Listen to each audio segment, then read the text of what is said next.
कहते हैं कि स्कूल वो ऐसी जगह है जहाँ बच्चों को भला बुरा हर चीज़ सिखाया जाता है, पढ़ाया जाता है कि अपने जीवन में क्या करना है, कैसे करना है। लेकिन वही स्कूल, वही जगह जब उस बच्चों का जान लेने पर उतारू हो जाए तो वहाँ क्या हो सकता है, आप खुद समझ सकते हैं। नमस्कार दोस्तों, आप सभी लोगों का हमारे यूट्यूब चैनल राकेश सफ़र अभी तक में स्वागत एवं अभिनंदन है। आशा करता हूँ कि आप सभी लोग जहाँ भी कहीं होंगे स्वस्थ एवं सुरक्षित होंगे। आज की सच्ची घटना है उत्तर प्रदेश के आजमगढ़ ज़िले की। अभी हाल ही में ये घटना घटी है कि आजमगढ़ ज़िले में एक गर्ल्स इंटर कॉलेज है, प्राइवेट गर्ल्स इंटर कॉलेज है। उसी गर्ल्स इंटर कॉलेज में एक श्रेया नाम की लड़की जो 11वीं में पढ़ती है। 11वीं में कॉमर्स डिपार्टमेंट में वो पढ़ती है। सकुशल उसका विद्यालय चल रहा था, ठीक-ठाक से चल रहा था, उसका आना-जाना सही तरीके से चल रहा था। घर पर आती थी तो बताती थी मम्मी-पापा से कि मैं ठीक से पढ़ के आई हूँ। लेकिन संजोग की बात है कि 30 जुलाई 2023 को दिन शुक्रवार को उसके बैग से, लड़की के बैग से मोबाइल मिलता है स्कूल पर और कुछ आपत्तिजनक फ़ोटो मिल जाते हैं। जो कि वो लड़की बताती है कि मेरा नहीं है ये फ़ोटो और किसी ने लंच टाइम में मेरे बैग में डाल दिया। चलिए ठीक है, ये सारी चीज़ें कैमरे में रिकॉर्ड हुई होंगी कि नहीं होंगी ये तो वहाँ का कैमरा बताएगा। लेकिन जब वो बस तो उसके मोबाइल और कुछ अश्लील चीज़ें उसके साथ ही मिल जाती हैं, तो उस बच्ची को उसके क्लास टीचर और उसकी प्रिंसिपल मैम ने उस बच्चे के हाथ पे रखवा कर, यानी मोबाइल और वो पिक्चर जो भी था उस पूरे स्कूल के प्रांगण में और एक-एक क्लास में उसको ले जाके पूरा घुमाया। हाथ में रखवा के पूरा प्रदर्शनी करवाया, जैसे प्रदर्शनी करवाया जाता है कि भैया ये देख लो कि इसने ये गलती की है तो इसकी सज़ा ये भुगत रही है। वो लड़की इतनी टूट चुकी थी कि क्या हुआ उस दिन तो वो बर्दाश्त करके किसी तरह अपने घर पर आई।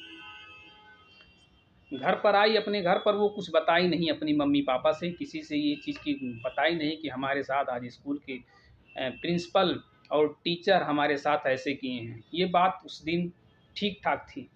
नेक्स्ट डे पर मुहर्रम, शनिवार को मुहर्रम, रविवार को छुट्टी, मंडे का दिन आता है। मंडे को वो लड़की फिर जाती है स्कूल में, ठीक-ठाक कंडीशन में उसका चल रहा था। पहला पीरियड चला, दूसरा चला, तीसरा चला, कुछ पीरियड बीत गए। तब वहाँ की चपरासी यानी प्यून्स आते हैं, कहते हैं कि श्रेया तिवारी कौन है? श्रेया तिवारी क्लास में खड़ा होती है और कहते हैं, प्यून साहब कहते हैं कि आपको प्रिंसिपल मैम बुलाई हैं। प्रिंसिपल मैम को के कमरे में श्रेया तिवारी जाती हैं, वही छात्रा 11वीं की छात्रा जिसके साथ शुक्रवार को घटना हुई थी।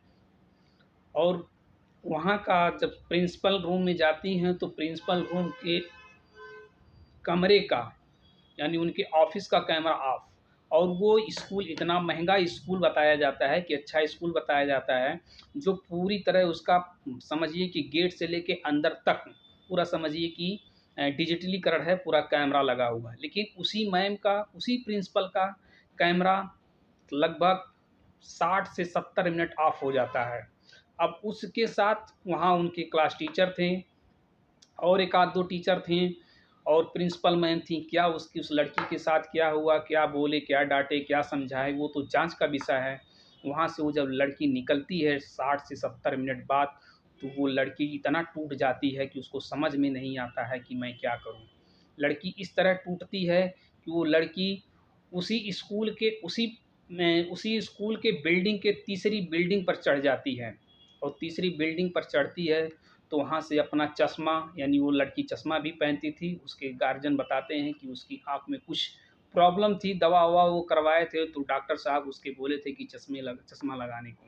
वो पहले चश्मा फेंकती है, तीसरी मंजिल से नीचे फेंकती है, कुछ बच्चे उसको तुरंत देखते हैं और जैसे चश्मा फेंकती है नीचे ऊपरी मंजिल से तीसरी मंजिल से, उसके बाद दुपट्टा अपना फेंक देती है। दुपट्टा जैसे फेंकती है, फेंकने के 1 से 2 सेकंड में कुछ ही देरी में वो लड़की वहाँ से छलांग लगा लेती है और अपने आप को ख़त्म कर लेती है।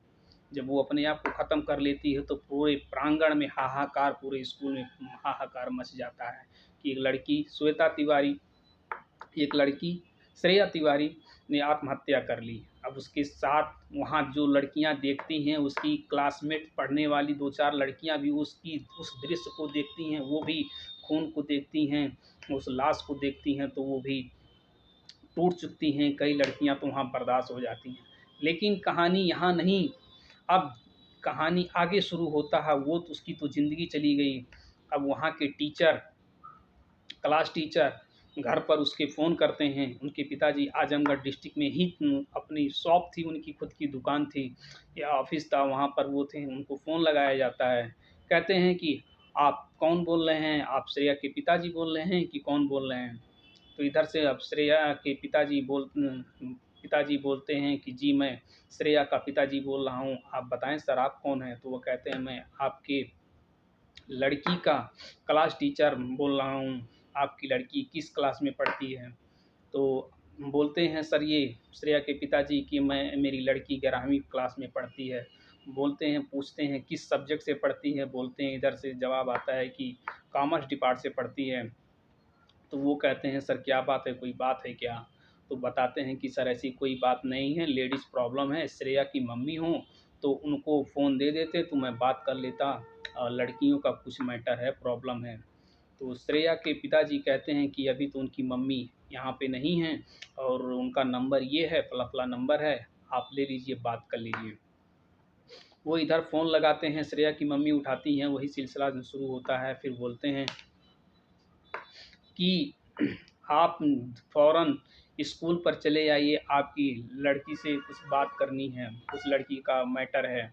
तो उसकी मम्मी कहती हैं कि मेरी बेटी से बात करा दीजिए, मैं अपनी बेटी से समझा लूँगी, कोई घटना नहीं होगी, कोई बात नहीं बढ़ेगी, मेरी बेटी समझदार है, मेरी बातों को समझ जाएगी। तो सर कहते हैं वहाँ के कि नहीं आप चले आइए। उनकी मम्मी बोलती हैं कि मेरा एक लड़का और है, वो अभी स्कूल गया है, स्कूल से आ रहा है तो उसके साथ मैं आ जा रही हूँ स्कूल पर। किसी तरह वो वहाँ पर स्कूल पे जाती हैं, तब तक उसी के दरमियान जब 1-2 घंटे का टाइम उधर बीत जाता है, उस लड़की को एम्बुलेंस में ये लोग फ़ोन करते हैं, एम्बुलेंस आती है, उसकी लाश को एक हॉस्पिटल में ले जाते हैं। वहाँ से पता चलता है कि ये लड़की एक्सपायर हो गई है तुरंत, ऑन द स्पॉट। अब वहाँ से उस लड़की का शरीर को, जो डेड बॉडी है, उसको एम्बुलेंस में लाके स्कूल के गेट पर खड़ा कर दिया जाता है। तब तक से उसकी मम्मी आती है, उनके पिताजी आते हैं और देखते हैं कि पूछते हैं कि क्या कोई बात हुई है क्या? तो वो कहते हैं कि स्कूल के कुछ चपरासी जो हैं और कुछ और लोग कहते हैं कि ऐसी कोई बात नहीं है। तो कहते हैं वो लोग भीड़ में अपनी लड़की को ढूँढ रहे थे, देख रहे थे कि मुझे बुलाया गया तो मेरी लड़की की कोई बात तो नहीं हो गई। तो क्या पता चलता है कि उसकी ही लड़की है, उनकी ही लड़की है। लेकिन ये सारी घटनाएँ इस तरह हुई कि जाँच का विषय बनता है कि लड़की जब प्रिंसिपल रूम में पहुँची तो कैमरा बंद हो गया। आखिर क्यों बंद हो गया, ये तो जाँच का विषय है। प्रशासन जाँच करेगी, पड़ताल करेगी।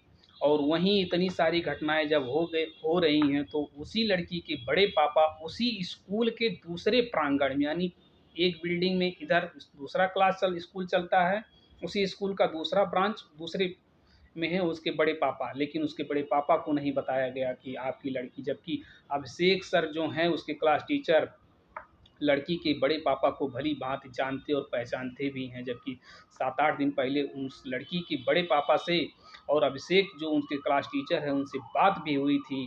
फ़ोन पर कुछ बात हुई स्कूली किताब को लेकर, लेकिन उनको भी नहीं बताया जाता है। इतनी सारी घटनाएँ हो जाती हैं। अब ये तो जाँच का विषय है, जाँच होना चाहिए। आप सभी लोगों का क्या राय है? दोस्तों कमेंट बॉक्स में ज़रूर बताइएगा। और इस तरह की घटनाएँ को रोका जा सकता है, समझा जा सकता है। और स्कूल में इस तरह का अधिकार है कि नहीं है, ये आप लोग बताइए। किस तरह स्कूल वाले सही किए कि गलत किए, ये आप लोग तय करें और कमेंट बॉक्स में ज़रूर बताएँ। नमस्कार, धन्यवाद।